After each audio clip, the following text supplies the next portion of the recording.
고급 레스토랑에서 얼굴에 물을 맞았다. 흰 유니폼이 흠뻑 젖었고 주변 사람들이 수군거렸다. 예비 시어머니는 비웃으며 말했다. 청소나 하는 주제에 우리 집안 며느리? 하지만 그녀는 몰랐다. 내가 누구인지, 내 가족이 누구인지. 그리고 1년 뒤 그녀의 온 가족이 내 앞에 무릎을 꿇게 될 거라는 것을. 이 이야기를 끝까지 보시면 속이 뚫리는 통쾌함을 느끼실 겁니다. 구독과 좋아요, 알림 설정까지 해두시면 더 재미있는 사연을 가장 빠르게 만나보실 수 있습니다. 오후 6시였다. 강남 한복판 특급 호텔 레스토랑. 나는 남자친구 강민우의 부모님을 처음 만나는 자리였다. 일부러 평범하게 입고 갔다. 깔끔한 면 블라우스에 청바지. 가방도 노브랜드였다.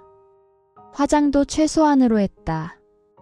테이블에는 이미 두 사람이 앉아 있었다. 민우 어머니 최순이는 온몸에 명품을 걸치고 있었다. 구찌 재킷, 프라다 가방, 까르띠에 시계. 아버지는 무표정한 얼굴로 신문을 보고 있었다. 민우가 나를 소개했다. 최순이가 나를 위아래로 훑어봤다. 시선이 내 옷차림에 머물렀고 입꼬리가 살짝 비틀어졌다. 요즘 젊은 애들은 첫 만남에도 이렇게 편하게 입고 오는구나. 그 말이 내 귀에 또렷하게 들렸다. 음식을 주문하는 동안 어색한 침묵이 흘렀다. 최순이가 물었다. 부모님은 무슨 일을 하시냐고. 나는 짧게 대답했다. 아버지는 회사에 다니신다고. 어느 회사냐는 질문에 그냥 대기업이라고만 했다. 더 자세히 말하고 싶지 않았다. 최순이의 눈빛이 차갑게 식었다. 그리고 나에게 물었다. 나는 뭐 하냐고. 청소 일한다고 대답했다. 사실이었다. 지금 나는 아르바이트로 청소 일을 하고 있었으니까. 최순이의 표정이 굳어졌다. 청소? 청소부라는 거냐고 되물었다. 나는 고개를 끄덕였다. 빌딩 청소 알바를 한다고 했다. 민우가 황급히 끼어들었다. 어머니, 지영이는 학비 벌려고 잠깐 하는 거라고. 곧 그만둘 거라고 변명했다. 하지만 최순이는 이미 결론을 내린 표정이었다. 식사하는 동안 질문 공세가 이어졌다. 부모님은 어디 사시냐고, 집은 작아냐고, 월급은 얼마 받냐고. 나는 최대한 짧게만 대답했다. 더 말하고 싶지 않았다. 디저트가 나올 무렵이었다. 최순이가 냅킨으로 입술을 닦으며 나를 똑바로 봤다. 우리 민우가 어떤 애인지 아느냐고 물었다. 아버지 회사 이사 직함을 가진 사람이라고.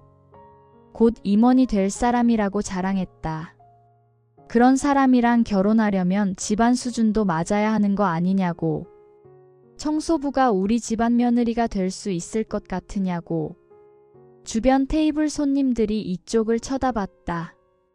나는 차분하게 물었다. 내 직업이 문제가 되냐고. 최순이의 목소리가 높아졌다. 문제가 안 된다고 생각하냐고. 청소나 하는 주제에 감히 우리 아들이랑 결혼을 생각하냐고. 그 순간이었다. 최순이가 테이블 위 물 집어들었다. 그리고 내 얼굴에 물을 쏟아부었다. 차가운 물이 얼굴과 가슴을 적셨다. 흰 블라우스가 투명해졌다. 감히 말대꾸를 해? 내 주제를 알아야지. 최순이의 목소리가 레스토랑 안에 울렸다. 나는 그 자리에서 일어났다. 천천히 가방을 집어들었다. 민우가 내 팔을 잡으며 미안하다고 했다. 어머니가 흥분하셨다고 이해해달라고. 나는 민우의 손을 뿌리쳤다. 그리고 최순이를 봤다. 감사했다고 말했다. 오늘 정말 많은 걸 배웠다고. 레스토랑을 나왔다. 밤바람이 차가웠다. 핸드폰을 꺼내 전화를 걸까 망설였다. 아버지께 말씀드릴까? 하지만 그러지 않았다. 아직은 때가 아니었다. 그날 밤 나는 결심했다. 이대로 당하고만 있을 순 없다고. 일주일 후 민우가 전화를 걸어왔다. 10번도 넘게 전화했지만 받지 않았다. 결국 문자가 왔다. 만나서 얘기하자고, 어머니를 이해해달라고. 나는 답장을 보냈다. 만나자고. 마지막으로 정리할 게 있다고. 카페에서 만났다. 민우는 피곤한 얼굴이었다. 어머니께서 사과하라고 하셨다는 말로 시작했다. 본인도 미안하다고. 나는 조용히 물었다. 그날 물 맞을 때 뭐 하고 있었냐고. 민우가 당황했다. 자기도 놀랐다고. 갑자기 그러시니까 어쩔 줄 몰랐다고. 말리지도 않았다고 나는 말했다. 사과도 하지 않았다고. 민우의 얼굴이 붉어지며 변명을 늘어놓았다. 어머니가 원래 그런 분이 아니라고. 내가 너무 예민한 거라고.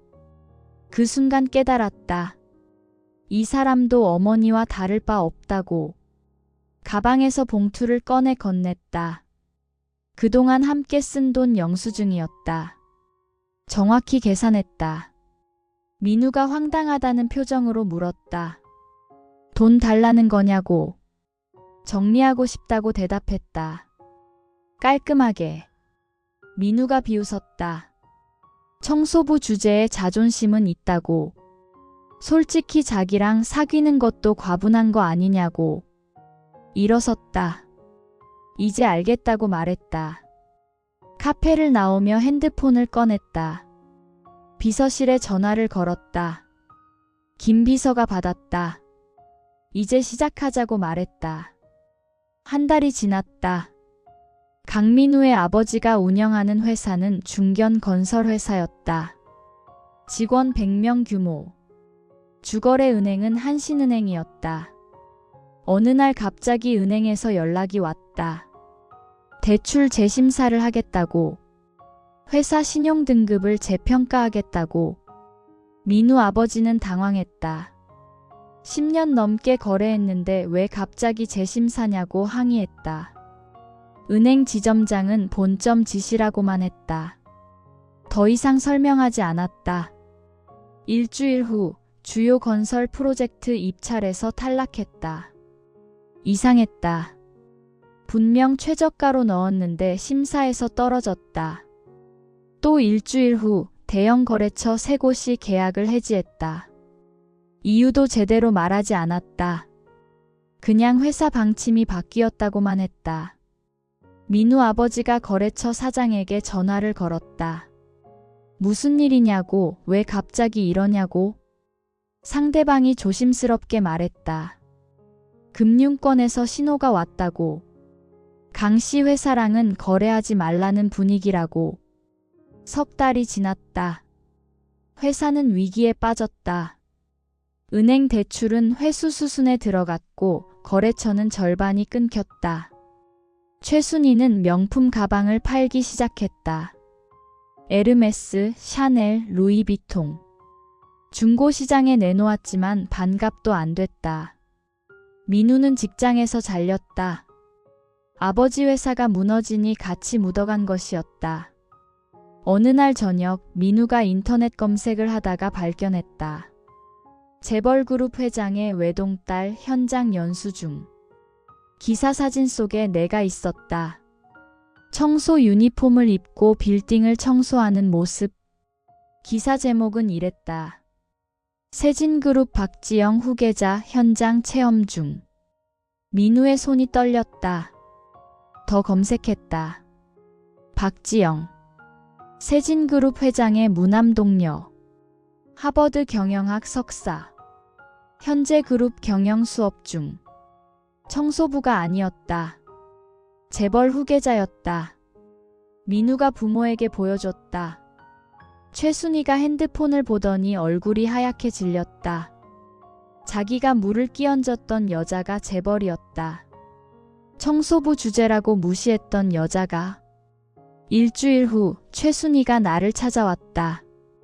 내가 일하는 본사 빌딩 앞에서 기다리고 있었다. 퇴근 시간 나는 최순희를 봤다. 예전의 화려함은 온데간데 없었다. 초라한 옷차림에 주름진 얼굴. 최순희가 다가와 고개를 숙였다.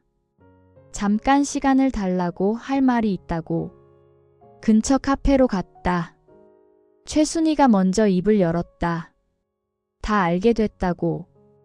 내가 누구인지 알게 됐다고. 그리고 용서를 빌었다.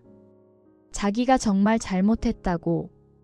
물을 끼얹은 것도, 무시한 것도, 모욕한 것도 전부 잘못이었다고. 목소리가 떨리고 있었다. 눈물까지 흘렸다. 나는 조용히 물었다. 왜 용서를 구하냐고. 남편 회사가 망했다고 대답했다. 집도 잃었고 아들도 직장을 잃었고 모든 게 무너졌다고. 내가 커피를 한 모금 마시며 말했다. 그게 내 잘못이냐고. 최순희가 고개를 저었다. 잘못은 아니지만 제발 풀어달라고. 다시 살 수 있게 해달라고. 나는 최순희를 똑바로 봤다. 그리고 말했다. 어머님이 저한테 하신 말씀 기억하세요? 청소부 주제에 우리 집안 며느리가 될 수 없다고 하셨죠. 최순희가 울면서 사과했다. 자기가 틀렸다고 오만했다고. 일어섰다. 가방을 들고 최순희를 내려다봤다. 저는 그냥 청소하는 사람이에요. 어머님 말씀대로 주제를 지키며 살고 있고요. 도와드릴 수 있는 게 아무것도 없네요. 카페를 나왔다. 최순희가 뒤에서 불렀지만 돌아보지 않았다. 1년 후 민우 가족은 작은 치킨집을 시작했다. 하루 15시간씩 일했지만 빚을 갚기엔 턱없이 부족했다. 최순희는 예전 친구들을 만날 수 없었다. 모두 피했다. 명품으로 치장하고 자랑하던 시절은 끝났다. 민우는 편의점 야간 알바를 했다. 불과 1년 전만 해도 임원 후보였는데 어느 날 뉴스에서 봤을 것이다. 세진그룹 신임 부회장 취임식. 나였다. 화면 속 나는 자신감 있게 말하고 있었다. 그룹의 미래에 대해, 상생 경영에 대해. 사람을 겉모습으로 판단하지 마라. 청소하는 사람이라고 평범해 보인다고 함부로 대하지 마라. 당신이 무시한 그 사람이 누구인지 모른다. 어떤 힘을 가졌는지, 어떤 배경이 있는지. 무엇보다 누구에게든 예의를 지켜라. 당신이 던진 모욕은 반드시 돌아온다. 그때는 이미 늦었을 것이다. 사람은 직업이 아니라 인격으로 평가받아야 합니다. 오늘 이야기가 교훈이 되셨길 바랍니다. 구독과 좋아요는 더 좋은 이야기를 만드는 힘이 됩니다. 감사합니다.